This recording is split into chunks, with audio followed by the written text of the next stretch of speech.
नमस्कार मंडळी, मी Sam कोळे, Sam Safarnama vlog या यूट्यूब चॅनलमध्ये तुम्हा सर्वांचं स्वागत करतो। कसे आहात, बरे आहात ना? तर मंडळी, सध्या शिमगोत्सव जोरदार चालू आहे आणि कोकण म्हटल्यानंतर शिमगोत्सव अगदी थाटामाटात आणि जोरदार साजरा केला जातो। तर माझ्या गावातील म्हणजे भैरवनाथ प्रसन्न ने या ठिकाणी आपल्या गावातील पालखी बाहेर निघाली आहे।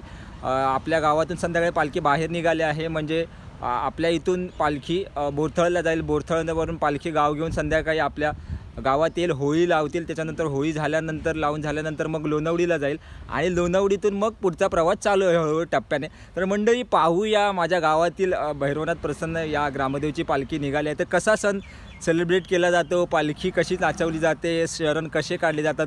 तर यावर्षी खूप धमाल येणार आहे, मजा मस्ती आहे, खूप काही सांगण्यासारखं आहे। पण काय सांगू, तुम्ही प्रत्यक्षात अनुभवा जे धमाल आहे कोकणातील ती। आणि तर मंडळी, हा व्लॉग शेवटपर्यंत पहा, लाईक करा, शेअर करा, सबस्क्राईब करा आणि प्रत्येक व्यक्तीपर्यंत कोकणातील शिमगोत्सव पोहोचू द्या। कसं असतं नेमकं शिमगोत्सव हे पाहू द्या। तर मंडळी, पाहूया आपण शिमगोत्सव माझ्या गावातील कसा सेलिब्रेट केला जातो। तर चला मंडळी, शिमगोत्सव पाहण्यासाठी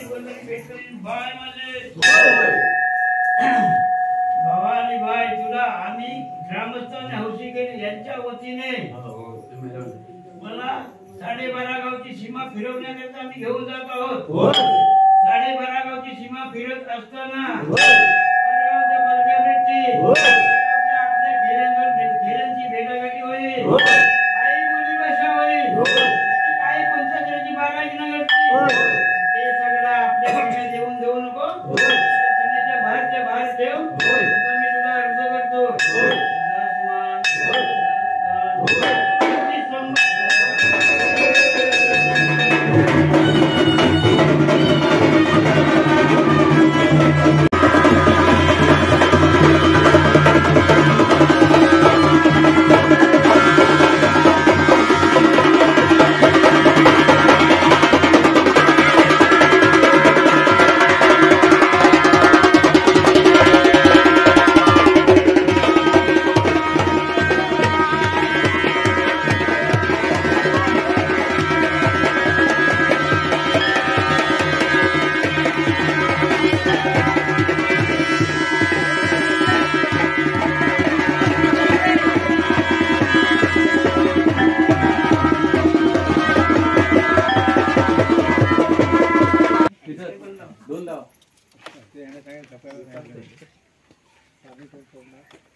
तुम्ही आता बाहेर पडा।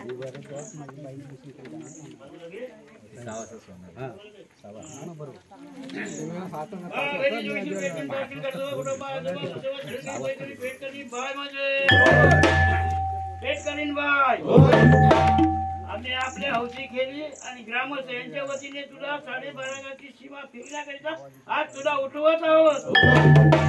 माझ्या 12.5 गावची सीमा फिरत असताना भेटील, देव भेटील, आपल्या खेळ्यांची परगावच्या खेळ्यांच्या भेटागाठी होतील, कुठची बारागी न करतील, आपल्या नगरीत येऊन देऊ नको, तिकडे आपण ठेव।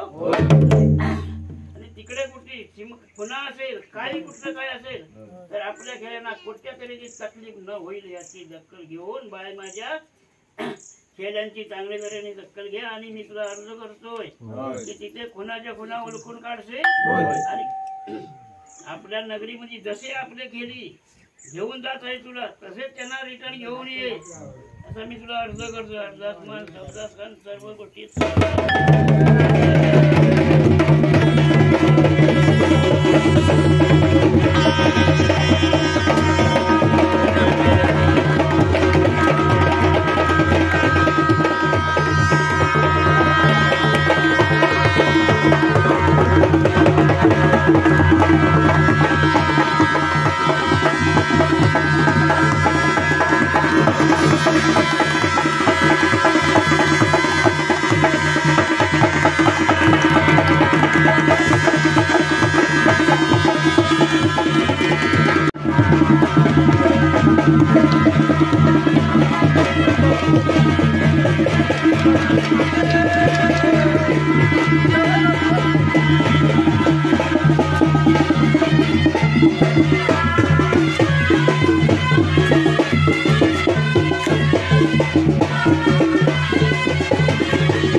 तर मंडळी, आपल्या ग्रामदैवतेची पालखी आहे ती बोरथळला गेली आहे आणि त्याच्यानंतर बोरथळवरून पूर्ण गाव घेईल आणि बोरथळवरून मग आपल्या गावात येईल, इळणे गावात, आणि संध्याकाळी होळी लावतील. होळी लावून झाल्यानंतर मग लोणवडीत जाईल, लोणवडीमध्ये वस्ती करेल आणि त्याच्यानंतर हळूहळू पुढचा प्रवास चालू होईल पालखीचा. पण खरंच मित्रांनो, हे जे कोकणातील शिमग्याचे दिवस असतात अनुभवण्यासारखे असतात.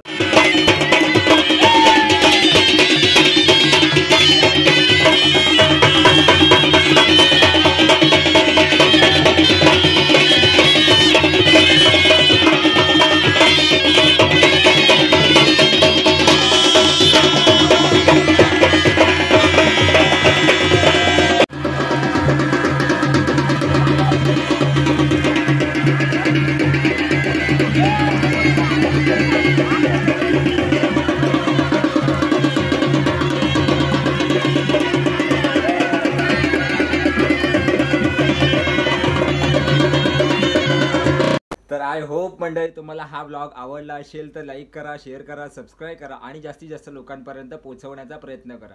त्याचबरोबर Sam Safarnama blog Instagram ID आहे आणि याच नावाने फेसबुक ID आहे. मी लिंक दिली आहे डिस्क्रिप्शनमध्ये, तिकडे तुम्ही जाऊन फॉलो करू शकता. आणि मंडळी हो, मंथन जांभळे या मित्राने खूप छान पद्धतीने या ब्लॉगमध्ये मला टेक्निकली मदत केली, व्हिडिओ म्हणा किंवा बाकीच्या गोष्टींमध्ये. त्याच्यामुळे मंथन, तुझे खूप खूप आभार, तू छान पद्धतीने मला मदत केलीस. आणि मंडळी, शिमगा हे एक वेगळं समीकरण आहे, कारण की हा या शिमग्यातील एक मला गोष्ट नमूद करावीशी वाटते या ब्लॉगमधून, की ज्यावेळेस आपल्या गावातून पालखी बाहेर निघते त्यावेळेस आहे ना, ग्रामदैवतेची पालखी प्रत्येकजण खांद्यावरती घेतो. कोणत्याही व्यक्तीच्या पायात चप्पल नसतात. जवळजवळ 5 ते 6 दिवस किंवा 8 दिवस ग्रामदैवतेची पालखी आपल्या खांद्यावर घेऊन ते पूर्ण प्रवास करत असतात, पण कोणत्याही व्यक्तीला इजा किंवा दुखापत होत नाही. याचं विशेष कारण म्हणजे आपली जी ग्रामदैवत असते तिचा पूर्ण आशीर्वाद आपल्या जे लेकरं आहेत त्यांच्यावरती असतो. त्याच्यामुळे कोणालाही कोणताही त्रास होत नाही किंवा दुखापत होत नाही. हीच एक वेगळं विशेष आकर्षण आहे कोकणातलं. तर मंडळी, जेव्हा मी शाळेत होतो त्यावेळेस मी मूलखेली जावं यासाठी माझ्या गावातील लोक यायचे आणि सांगायचे, तू तू तू 4-5 लोकांना किंवा मुलांना घेऊन जायचे, तर शाळेतील सुट्टी काढून घेऊन जायचं. ते किस्से आणि ते अनुभव खूप एन्जॉय करण्यासारखे होते. आणि आता जर आठवली ती बॅक मेमरीज तर खूप आठवण येतात त्या मेमरीजच्या. असे बरेचसे किस्से आहेत. जसे जसे आपण डेली व्लॉग जसे मी टाकत जाईन तसं मी तुम्हाला एक एक मेमरीज तुमच्यासमोर शेअर करेन किंवा तुमच्यासोबत मी मांडेन. सो मंडळी, यापुढे आपले ब्लॉग मी शिमग्याला जाणार आहे गावी, त्याच्यामुळे प्रत्येक दिवशी संध्याकाळी मी टाकण्याचा प्रयत्न करेन. सो तुम्ही प्रत्येक दिवशी संध्याकाळी व्लॉग पहा, लाईक करा, शेअर करा, सबस्क्राईब करा आणि जास्तीत जास्त लोकांपर्यंत पोहोचवण्याचा प्रयत्न करा. बोला होळी रे होळी, शिमग्याची पोळी, भैरवनाथ महाराज की जय. सो मंडळी, tata, bye bye, take care.